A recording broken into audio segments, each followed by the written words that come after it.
A perfect storm is brewing between the US and Canada, and it's created one of the best windows in years for Americans to buy real estate up north. Let's break down three big reasons why. Number one, a favorable currency exchange rate.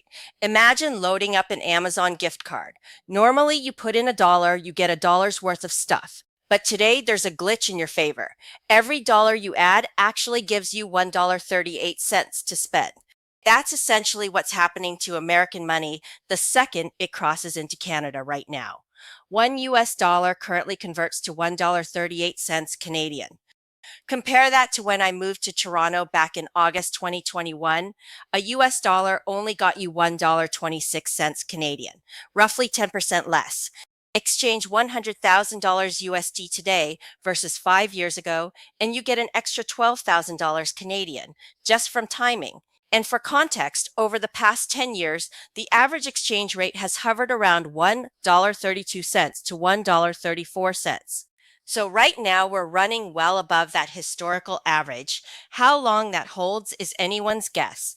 Number two, lower mortgage rates. Right now, mortgage rates in Canada are averaging around 4.5%.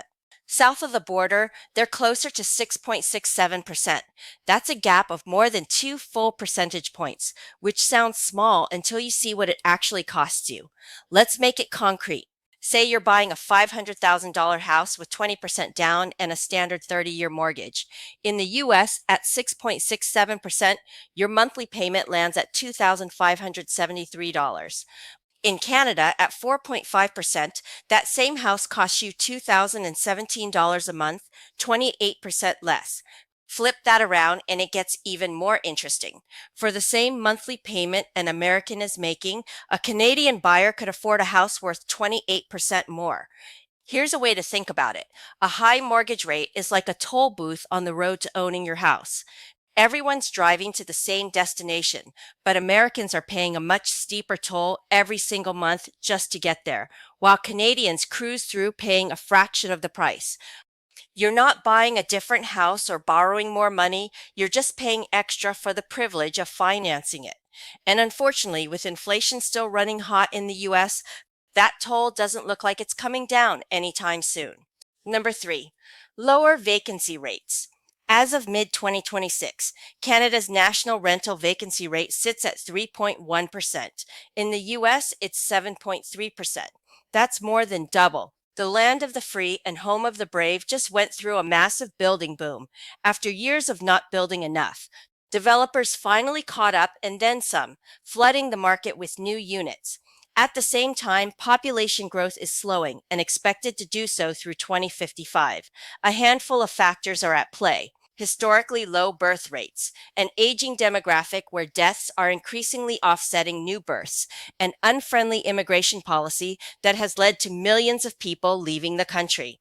Canada's story is the opposite. The population has been growing at a faster clip for a decade now, and that trend is expected to hold up through the end of the century.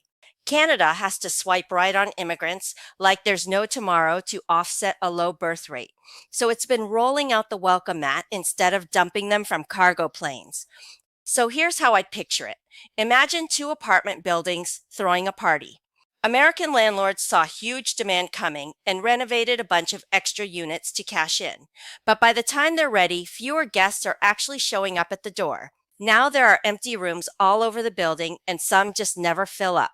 Next door, Canadian landlords barely added any new units, but the guest list keeps growing every single week as more people move to town. There's no space to spare. The second a room opens up, someone's already waiting outside to take it. Same industry, two completely different parties, one with empty rooms, one that's standing room only. To recap, Canada is the land of milk and honey for American real estate investors.